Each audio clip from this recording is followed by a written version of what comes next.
Hello viewers, welcome to my YouTube channel. तो as of now अभी तक आपने मेरे जितने वीडियोस देखे हैं या आपने मेरी जितनी प्लेलिस्ट देखी हैं वो अलग अलग वैरायटीज़, अलग अलग वेरिएशंस पर मैंने वीडियोस बनाए हैं। तो अब मैं आपके सामने बहुत ही बेसिक, बहुत ही fundamental introduction to C programming की प्लेलिस्ट और उससे रिलेटेड कुछ वीडियोस आपके सामने मैं लेके आ रहा हूँ। तो इस प्लेलिस्ट और इन वीडियोस के थ्रू हम बेसिकली बात करेंगे उन फंडामेंटल्स की, उन सी प्रोग्राम्स की जो जनरली स्टूडेंट्स बिगनर लेवल पर फेस करते हैं। इट मीन्स कि उनको कुछ प्रोग्राम्स लिखने हैं सी प्रोग्रामिंग में, या उनको कुछ फंडामेंटल्स जानने हैं सी प्रोग्रामिंग से रिलेटेड। तो ये वीडियोस या ये प्लेलिस्ट आपकी उन सभी बिगनर्स की हेल्प करेगी उनके फंडामेंटल को सॉल्व करने के लिए। तो चलिए, इस पहले वीडियो में हम बात कर रहे हैं बहुत ही फंडामेंटल प्रोग्राम जो है हमारा write a program to print hello world. बहुत ही बेसिक, एक बहुत ही बिगनर्स, एक बहुत ही बेसिक लेवल पर ये प्रोग्राम है, इंट्रोडक्शन टू सी प्रोग्रामिंग का। तो सबसे पहले तो हम थोड़ा सा इंटरफेस जो है हमारा सी प्रोग्रामिंग का, जिसको हम नॉर्मली बोलते हैं आईडीई, जो हमारा इंटरफेस होता है डेवलपमेंट इन्वायरमेंट, इसको हम इंटीग्रेटेड डेवलपमेंट इन्वायरमेंट बोल रहे हैं। तो यहाँ पर सबसे पहले तो आपको ये जानना है कि ये बेसिकली ये चलता किस में है। जब भी हम बात करते हैं फंडामेंटल ऑफ सी या सी प्रोग्रामिंग की, तो नॉर्मली जो हमारा सॉफ्टवेयर होता है वो है टर्बो सी। अब टर्बो सी क्या है? Basically it was developed is a particular developed through the particular industry, और we are talking about the turbo like as a industry approach, जहाँ पर हमने टर्बो सी को हम आइडेंटिफाई कर रहे हैं। So basically it was a software development tool, एक सॉफ्टवेयर डेवलपमेंट टूल था just for writing programs in any C language. तो जैसा कि आपको पता है कि ये एज एन आईडी है, तो ये क्या कर रहा है? It include maximum source code editor. It means ये क्यों कर रहा है? It means to provide a fast compiler, a linker and an offline help file for references. So normally हम क्या बात करते हैं टर्बो सी की, जो हमारा बेसिकली वर्जन 2 होता है, it include a built in debugger. It means जो टर्बो सी है, टर्बो कंपनी जब वो सी लॉन्च किया तो it was a follow up product to Borland Turbo's Pascal, which had gain wide spread use in educational institution. तो बहुत ज़्यादा use होने वाला ये सॉफ्टवेयर है, जो एजुकेशनल इंडस्ट्रीज हम बात करें तो ये बहुत ज़्यादा यूज़ होता है टर्बो सी। तो अब इसमें सबसे इंटरेस्टिंग फैक्ट ये है कि नॉर्मली जो हमारा टर्बो था, Turbo Pascal, because of competition from other C product such as Microsoft C, Watcom C, Lattice C etcetera, तो वहाँ पर टर्बो सी जो है वो अभी भी still had an advantages in compile speed and price. तो यहाँ पर टर्बो सी को अगर हम अदर प्रोडक्ट के साथ कंपेयर करें, माइक्रोसॉफ्ट सी, वॉटसन सी, तो वहाँ पर हमारे लिए टर्बो सी जो है वो बेटर साबित हुआ है। इट मीन्स कंपटीशन के अकॉर्डिंग अगर हम बात करें तो टर्बो सी की डिमांड ज़्यादा है। तो ये तो हमने बात करी इसके स्कोप की, इसके पर्टिकुलर यूसेज की और इसके ट्रेंड्स की। तो अब हम बात करते हैं टू द पॉइंट, जो है हमारा पहला program, write a program to print hello world. तो सबसे पहले तो आपको याद रखना है ये आपको आईडी कैसे खुलेगा। टर्बो सी आइकन आपके डेस्कटॉप पर होगा, तो आप उसको सिंपली वहाँ से क्लिक कर कर आप अपना सॉफ्टवेयर रन कर सकते हैं। यहाँ पर मैंने सिंपली कुछ स्क्रीनशॉट्स लिए हैं सो दैट आप लोगों को मैं थोड़ा सा जल्दी और थोड़ा सा मैं अच्छे से डेप्थ में आपको बता सकूं। तो यहाँ पर मैंने वो स्क्रीनशॉट्स लिए हैं। जस्ट आपको क्या करना है, इन कोड्स को आपको फॉलो करना है, अपने सिस्टम पर इनको रन करके देखना है, and then what will be the output. तो ये चलिए हम बात कर रहे हैं पहले प्रोग्राम की, जिसमें यहाँ पर मैंने कुछ टर्म्स दिए हैं। लाइक पहले मैं बात कर रहा हूँ हेडर फाइल की। तो हेडर फाइल क्या है? Basically it's a library functions हम कह रहे हैं, जहाँ पर नंबर ऑफ सिंबल्स, यूसेज, या जो भी हम फंक्शन यूज़ करते हैं, जो भी हम इंस्ट्रक्शन फॉलो कर रहे हैं इसके अंदर, तो वो सबके सब कॉल होंगे आपके लाइब्रेरी के थ्रू। तो लाइब्रेरी बेसिकली सपोर्ट कर रही है इन सभी सिंबल्स को, इन सभी फंक्शंस को, इन सभी ऑपरेटर, एक्सप्रेशन, जो भी कुछ हम अपने सिस्टम पे या अपने प्रोग्राम में यूज़ कर रहे हैं। तो इनिशियली हमने यहाँ पर हेडर फाइल यूज़ करी है। उसके बाद हम void main यूज़ कर रहे हैं। This is the main function, void main, int main, according to your logic, according to your patterns आप इसको यूज़ कर सकते हैं, int main, void main।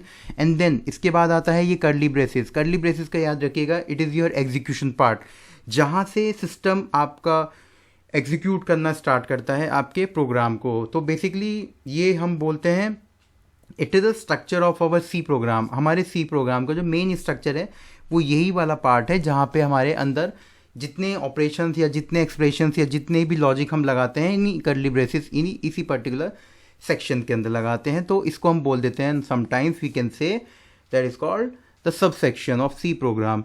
तो ये बहुत ही सिंपल प्रोग्राम है, CLR SCR यूज़ हुआ है, that is your clear line screen. जब भी आपका आउटपुट आएगा तो एक नई फ्रेश स्क्रीन पे आएगा। And then print F also a function. तो यहाँ पर एक हमने कुछ प्रिंट कराने की कोशिश करी है, प्रिंट एफ भी आपका एक फंक्शन है।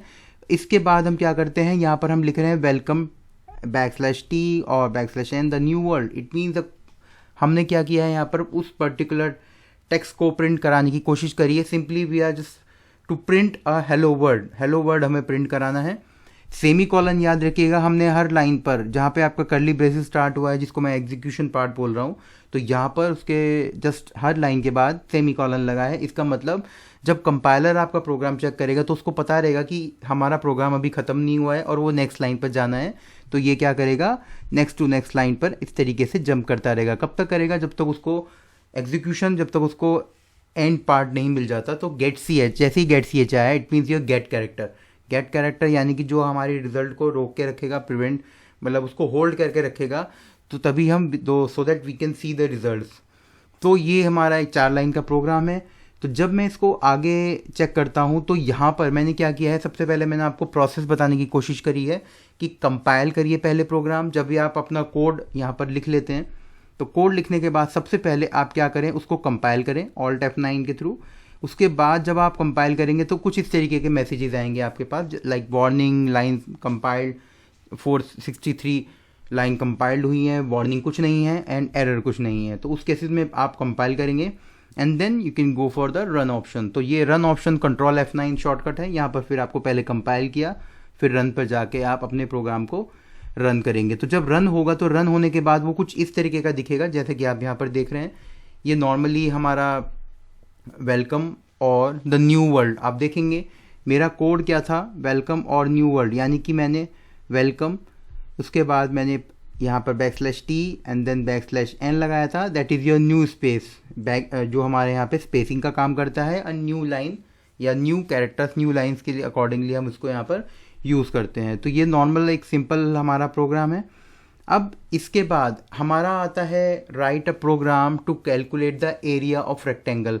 ये कुछ मैंने आपको यहाँ पर बेसिक प्रोग्राम्स के बारे में बता रहा हूँ, सो दैट आपको इनिशियली जब भी आप C स्टार्ट करें तो आप इन्हीं प्रोग्राम से अपना जो प्रैक्टिस है, आप इन्हीं प्रोग्राम्स के थ्रू अपनी प्रैक्टिस को स्टार्ट कर सकते हैं। तो ये मेरा सेकंड प्रोग्राम है, write a program to calculate the area of rectangle using user input, यानी कि यूज़र इनपुट करे या फिर नंबर ऑफ़ इनपुट्स हमने पहले से ही वैल्यूज असाइन की हुई हैं। तो आप देखेंगे यहाँ पर फिर अगेन मेरा जो प्रैक्टिकल है वो है मेरा write a program to calculate the area of rectangle. तो एरिया ऑफ रेक्टेंगल के लिए मैं यहाँ पर हेडर फाइल लगाई है, int main, again curly braces. अब यहाँ पर आप याद रखिएगा int width is equal to 5, int height is equal to 10 and int area is equal to width multiplication with height. ये जो एस्ट्रिक साइन है ये मल्टीप्लीकेशन का साइन है, तो आपको याद रखना है। अब यहाँ पर मैंने कुछ data type and variable use करे हैं। डेटा टाइप मेरा क्या है, इंटीजर फॉर्म है।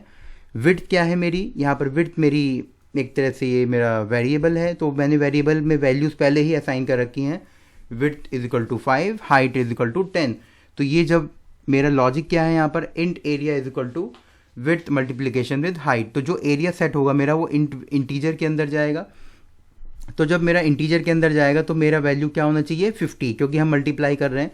उसके बाद मैंने क्या किया है, सिंपली प्रिंट एफ कराया है, area of rectangle is equal to %d। अब %d आप याद रखिएगा, this is your decimal values, like हम बात कर रहे हैं डेसिमल से, पॉइंट से पहले की वैल्यूज़ जो हैं। तो जब कभी भी आप इंट डेटा टाइप लेते हैं तो इंट डेटा टाइप के साथ आपको %d लेना होता है। अगर मैं यहाँ पर लेता फ्लोट वैल्यू कि अगर मेरी एरिया ऑफ जो मेरा ये एरिया ऑफ रेक्टेंगल है, अगर मेरा ये फ्रैक्शनल वैल्यूज़ में आ रहा है तो मुझे यहाँ पर फ्लोट लेना पड़ता और फिर मैं यहाँ पे %d ना लेकर %f लेता। तो मैंने सिंपली क्या किया है, area is equal to width multiplication with height and then मैं यहाँ पर इसको प्रिंट करा रहा हूँ, सो दैट एरिया मेरा प्रिंट होना चाहिए। तो जब एरिया प्रिंट होगा मेरा तो मेरा कुछ रिजल्ट है यहाँ पर वो इस तरीके का आएगा। ये मैं आपको एक बार दिखा देता हूँ। यहाँ पर मेरा आउटपुट आएगा एरिया ऑफ रेक्टेंगल। अब यहाँ पर ये मेरा आउटपुट आ गया, बट मैं आपको उससे पहले कुछ दिखाना चाहता हूँ। मैंने यहाँ पर एक प्रोग्राम रन किया था, ये मेरा रेक्टेंगल, एरिया ऑफ रेक्टेंगल था, तो मैंने यहाँ पर इंट मेन लिया, तो सडनली मुझे कुछ वार्निंग मिली यहाँ पर, function should return a value, यानी कि फंक्शन को कुछ वैल्यूज़ रिटर्न होनी चाहिए। तो उस केसेस में ये क्यों आ रहा है एरर? ये एरर इसलिए आ रहा है, एरर नहीं बोलेंगे सॉरी, ये है बेसिकली वार्निंग। वार्निंग यानी कि आपका प्रोग्राम, जब एरर होंगी तो आपका प्रोग्राम रन नहीं होगा, बट जब वार्निंग आ रही है इट मीन्स आपको सिस्टम कुछ कहना चाह रहा है, यानी कि उसने कुछ इन्फॉर्मेशन आपको दी है कि आप इंट यूज़ ना करके यहाँ पर आप इसको यूज़ करें वॉइड मेन। जैसे कि मैंने यहाँ पे कंपेयर किया है इस कोड को, आपको इस कोड को आप इंट मेन वॉइड मेन दोनों से कर सकते हैं। वो तो हमें पता ही है कि जब मेन फंक्शन के अंदर जब हम कोई भी आर्गुमेंट वैल्यू पास हो रही है या कुछ रिटर्न वैल्यूज़ हैं तो उसके accordingly we can assign this term void main and int main. तो आप देखेंगे जब मैंने वॉइड मेन लगाया तो ना यहाँ पे कोई there is no error and there is no warning also. तो इसके accordingly we can change according to the system and according to the situation.